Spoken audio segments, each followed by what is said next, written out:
All right. Um, I'll give you my three takes right now that I think are relevant. I think number one, AI is still absolute nonsense. Um, 90% of what I'm presented as AI security features are not really AI security features. They're based around some old machine learning algorithms which have been around for a long time, being rebranded as agentic AI. It's just not true, right? Actual real use cases for AI to improve the performance of a security tool, process, or procedure are still limited and few and far between. Right. And I think we are going to start to see some. I think we are starting to see some. I think we have some anecdotes, right? And other vendors do too. It's not a product pitch, but like the reality is that so many people are saying we have AI feature sets, we're an AI company when it's just absolute BS. Yeah, And it's I just think marketing. It's just marketing it's right now. yeah, it is 100%. It's marketing, right? And I think CISOs were falling for it at first. And I think now there's real question marks being asked and being said, like, I'm not noticing any difference in this level of automation. It's not faster, it's not more efficient. So I think that's number one. I think for me, second hot take, like I obviously talk a lot about GRC and about the relevance of data. And like GRC is not a non-technical pursuit anymore. GRC is a science. You need to be able to at least vibe code.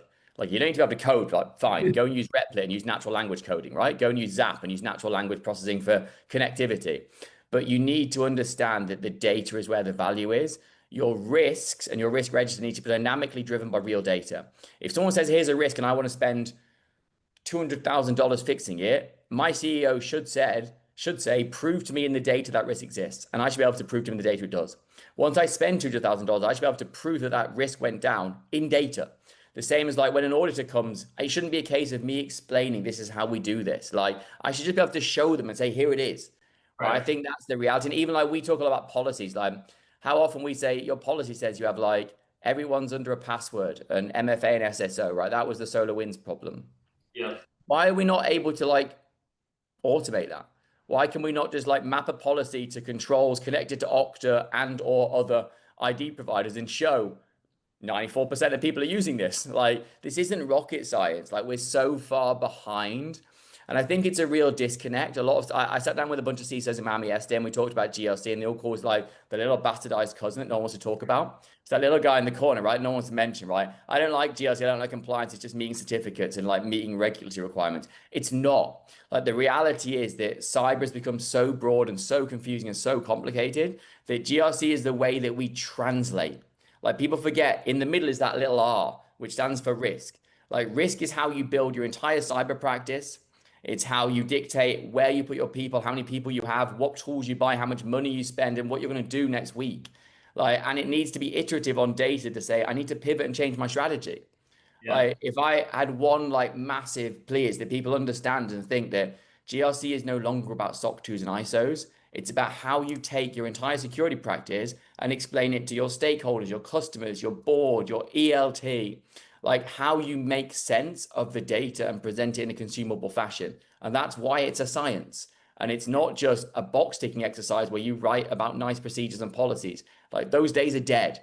If that's how you still think, I think you're dead in 12 months' time. I love it. I love both of those. One, I think we're seeing a proliferation of companies that all want to be called AI native and AI first, and everything's an AI feature. And it's a lot of times the same feature that existed last year is now an AI feature. Or if you actually get into the technical weeds, it's something that existed before. It's a simple if-then loop. It's not actually AI. And I think that has created this environment, especially around GRC professionals that I talked to. You mentioned vibe coding, where they just don't want to trust anything or try any of these tools out because they're just like, it's all BS. And I'm like, I get it. The marketing of tools is all BS, 100%. I agree there. But these tools are actually, like, some of these tools are actually powerful. Like, you should be trying them out. And I think if you're a GRC professional, at a minimum, going to your second point that GRC is technical now, and it's I love that your point that you said that it's way more than SOC 2 or ISO. Like we got to get out of that mindset that it's just to get a certification. This is a true, really important thing that you talk to CISOs, like it's a pain in the ass for CISOs. Like this is something that if you want to become a Yeah, CISO, man. you're going to be dealing with GRC. So it's pretty important that you pick up these skills now. but it is technical. Like you got to actually get into the technical weeds now. I think companies are realizing this with tools like Anecdotes and all the other innovation going on. They realize they need somebody to like engineer this thing, not just kind of screenshot it. But I think GRC professionals have been running from the technical skills. They've been running from using some of these tools, which makes them blind in the conversations with their engineers, with their security folks, because they have no clue what they're talking about. There's like, give me a screenshot or give me a list of all your changes. It's like, bro, we deploy 100 changes a day. Like, what do you mean by that? Like, I can't give you a list. Like, so I think spot on. I 100% agree with both points. I wonder, as you're talking to people, do you think, are you seeing a shift? Are you starting to see the shift like in mindset around GRC, or is it still, are we still like in the old days? I think it depends on who you ask. So I think that we work with a lot of forward-thinking companies, a lot of financial institutions, healthcare institutions, like technology providers who they think in data and tech.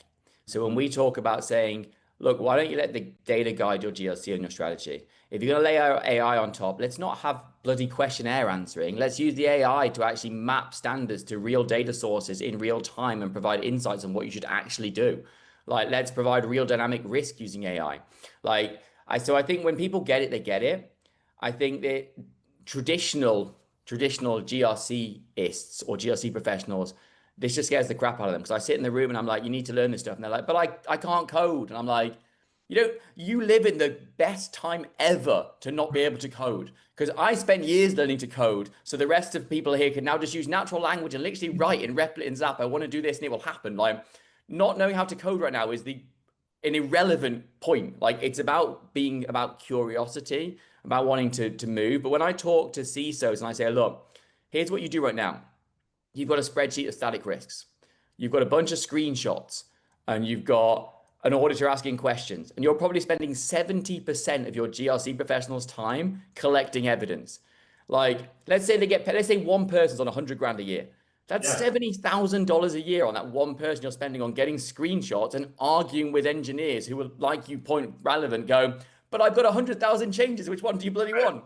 Right. So I think it's so true. So when you get that and you go, well, I can get rid of all of that, and you can take those people and actually fix real things, like address your risks, mature, build for the future. You get this kind of, oh, well, yeah, man, that makes sense. Can you actually do that? And I'm like, yeah. I'm like, it's been around for a while. Like, I talked yesterday about Formula One, which is a passion of mine here. And I was like, how many data points does everyone know that comes off a Formula One car? It's 1.1 million every second, real-time data points. They had over 100,000 on a Formula One car in the 90s. Like, I mean, come on. In the 90s, we were still using definitely like Excel docs at best. And what they don't do is they don't waste time like actually collecting evidence and analyzing it. They're using it to just completely make strategic decisions in real time on the fly.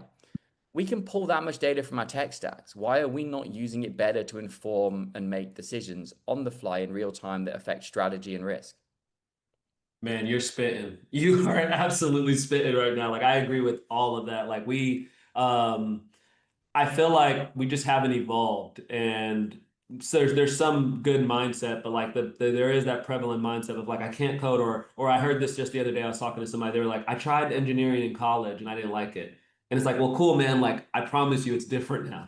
like it's different. You can do so much more. Like, you can just ask a AI agent to literally write a comment on every line of code and explain a script to you. Like, if you can read, you could probably figure this out. And I think we just got to adopt it. I love everything that you said here, and I think it's the future. It's more than that. When you're like, I tried it, I don't like it. I tried sales, don't like it. You know what? I'm an executive tech company, tough. I have to sell. Like, I tried finance, don't like it. You know what? I spend a lot of time in budgets, forecasts, and spreadsheets. Like, some things in our jobs we don't like because they're hard, they're uncomfortable, they're different. But the reality is, you like getting paid. If you want to have a job in GRC in 18 months, 24 for sure. If you can't do engineering skills and technical skills, you don't have a job. 100%. Like, this is changing and going to change faster than it's currently changing. Like, you can't just say, I don't like it, I'm not going to do it, because they'll just find someone else who can do it. Yeah. And I think the risk that I've seen, I was at Forward Classic a few weeks ago, security engineers and cloud security folks. I was doing a talk on GRC engineering, and a lot of them came up to me afterwards like, I already do all of that, AJ. Like, it sounds like what you're talking about is like the job I currently do. So if I was a GRC professional, I'd be nervous that a security engineer is going to look over and say, hey, that looks kind of cool and a lot less stressful than what I'm doing over here. I already know Python, I already know the cloud. I bet you I can learn the like compliance stuff. And it's if I put my executive founder hat on, a lot easier to teach someone SOC 2 and ISO or HIPAA versus teaching someone how to learn Python. And that dude can actually help me secure things too. So it's like I'm with you, like 18 to 24 months. I'm telling people like there's a window. You can do some cool things if you get these skills fast. But if just from a main like survival perspective, you better invest in your technical skills or you're gonna be in a bad spot. But let's go beyond survival. Like, do you not want a pay rise? Do you not Right. want progression? Do you not Right. want to turn around and say, you know what? I found a way to make everything live with real data. I found a way to leverage AI to make us comply to all of these crazy cross-mapping frameworks instantaneously. Like, I found a way to produce real trust packages through our trust center that people can look at dynamically and understand the data that supports them. Like, Yeah. you come to me with that, and I'm gonna be like, man, how much do you want next year? Like that's the reality is like people are saying like people are scared, but this is a chance. Like AI is giving you a chance to embrace and do things that no one's done before. Like even at C level, we should be taking both hands and grabbing this and going like, I'll own this, I'll build this, like take it to the moon. What's the worst that can happen? We stay where we are. Right. Like, and I think that's the thing. People have to get AI for me is should be taking away the blinkers that like the horses have on like the race courses. Like get rid of the fear of what's going left and right and just go. Go. Just absolutely go. Yeah, 100%, man. This is awesome. No, this is a good take.